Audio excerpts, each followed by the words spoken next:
퀸앤퍼피와 함께하는 우리 아지 이야기, 당신의 반려동물 건강 지식을 쑥 키워드립니다. 오늘은 개의 일생 중 강아지라고 부르는 시기 중에서도 신생자견이라고 부르는 생후 3개월 정도까지의 영양관리에 대해 자세히 알아보겠습니다. 보는 입장에 따라 차이가 있는 것 같지만 보통 생후 9개월 내지 1년 정도까지의 시기를 강아지라고 부르게 됩니다.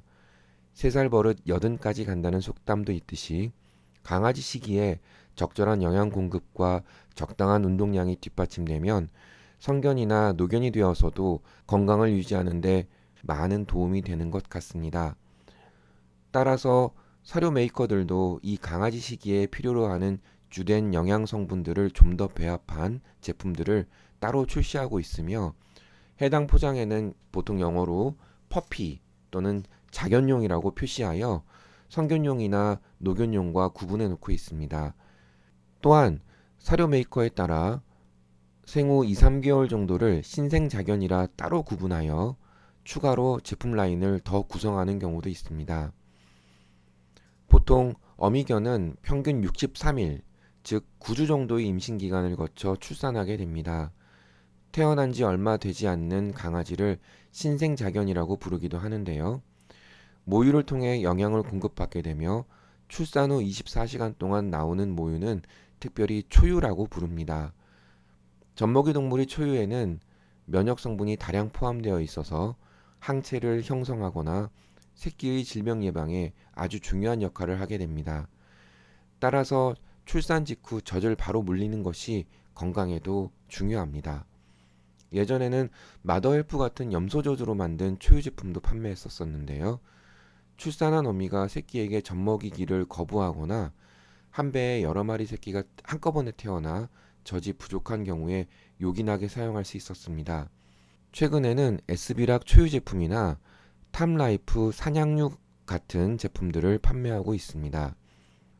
일반적으로 개의 모유 수유는 출산 후부터 4주 정도, 즉 한 달에 걸쳐 진행되며 이 기간 중 강아지는 젖 먹는 시간을 제외하면 대부분 잠을 잡니다. 낑낑거리지 않고 오랜 시간 꿀잠을 잔다는 건 어미의 젖 분비가 충분하다는 증거이기도 하고 그 젖만으로도 영양 공급이 잘 되고 있다는 의미입니다.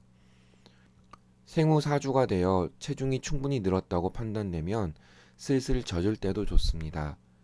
혹시나 그 전에 젖이 부족하거나 체중이 잘 늘지 않거나 하면 생후 3주 정도쯤부터는 반려동물 전용 우유 또는 분유를 주기도 합니다. 개는 락토스라고 하는 유당을 소화시키지 못하므로 사람이 먹는 일반 우유를 주면 소화불량이나 구토, 설사를 하게 되는데요. 이를 막기 위해 이 유당을 제거 처리한 인공유가 반려동물 전용 우유입니다. 이러한 인공유는 일반적으로 제품 포장에 표기된 적정 급여량에 따라 하루 4, 5회 정도 나누어 급여합니다. 동물용 젖병이나 사료 그릇을 이용합니다. 여기서 한 가지 주의해야 할 점은 가루 형태의 분유와 액상 우유를 함께 섞어서 주면 안 된다는 것입니다.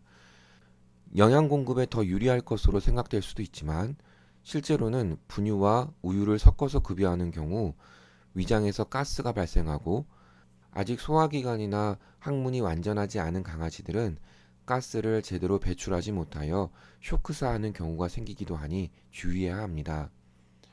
강아지는 생후 4에서 6주 정도 사이에 이빨이 나기 시작하므로 늦어도 생후 5주 정도부터는 새끼를 어미로부터 떼어내 젖대기를 해야 하며 8주 정도면 완전히 젖을 떼야 합니다.